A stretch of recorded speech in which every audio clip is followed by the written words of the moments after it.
Welcome to the video lecture for the subject Textiles and Apparel Design Concept. Today we'll be learning about Drawing Concept Part 3. Let's see. Texture. Texture refers to the nature of surface of fabrics and trimmings used in a garment.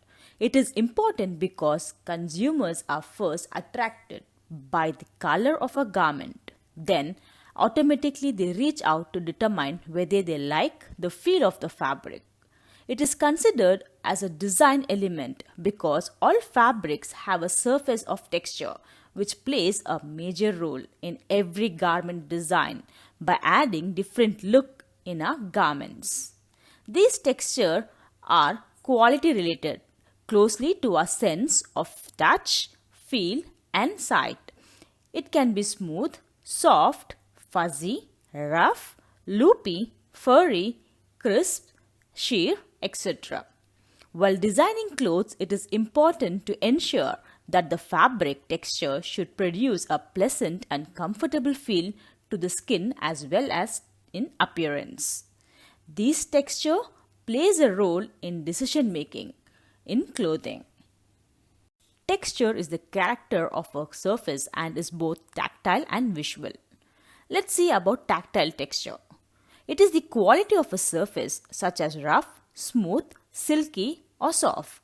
A real texture is one you can actually feel with your hand, such as piece of sandpaper or animal fur. These changes in fabric surfaces due to the arrangement of the individual threads in weaving or knitting can be felt on the skin. Hand refers to the feel of a fabric, its coarseness, softness, drape as well as stiffness. The friction created by fabric surfaces by rubbing over each other can be heard. Visual texture. Visual texture is the quality of a surface. Light falling into a surface can be seen as a shadow, highlight, sheen, etc. A cloth appears transparent when light passes through its surface. It appears opaque when no light passes through it. These visual textures may also be applied to the fabric through surface treatments such as embroidery, smocking, quilting, and applique. It is the result from painting or drawing as the real texture. These textures is an illusion of texture created by an artist. We can also create visual textures by using different art procedures such as scraping, stenciling and printing. These visual textures is so realistic that it can fool the eye into believing it is reality. Designers also use textures to create visual interest by adding dimension and increasing contrast. There are two kinds of visual textures. One is stimulated, where it intimates real textures, and the other one is invented, where two-dimensional patterns created by the repetition of lines or shape. These patterns do not represent real surface qualities, but the patterns of light and dark suggest real textures. The main purpose of invented texture is to create decorated surfaces that evoke memories of unusual textures. Let's see about the different types of texture. First one is soft. These soft textures are pleasant to touch and are not rough or hard. They are easy to mold, cut, compress or fold. These soft textures reveal the body's true silhouette. Dull textures. Dull textures make a person appear smaller because they absorb light. Due to this property, the dull textures is mostly used in winter wear garments.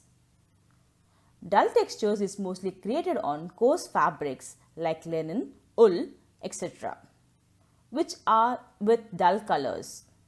Rough textures. Rough textures having surface roughness, harsh and they are uneven. Rough means coarse or bumpy. These textures are more contrast than smooth textures in a single color. They give volume to the body. Shiny. Shiny or glossy textures. Shiny textures make the body look larger because they reflect so much light that it seems to glow. They make a fabric color look lighter and brighter, thus making the body look larger. Shiny textures give a royal and luxurious look. Hatching. Hatching is an artistic technique used to create tonal or shading effects by closely spaced parallel lines. When these lines are placed at an angle to one another, it is called as cross-hatching.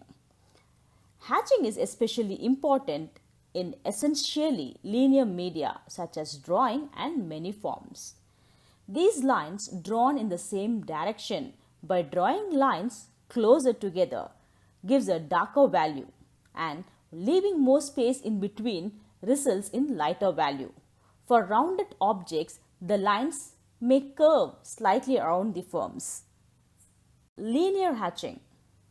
Hatching in parallel lines where they normally follow the direction of described plane is known as linear hatching. Cross hatching.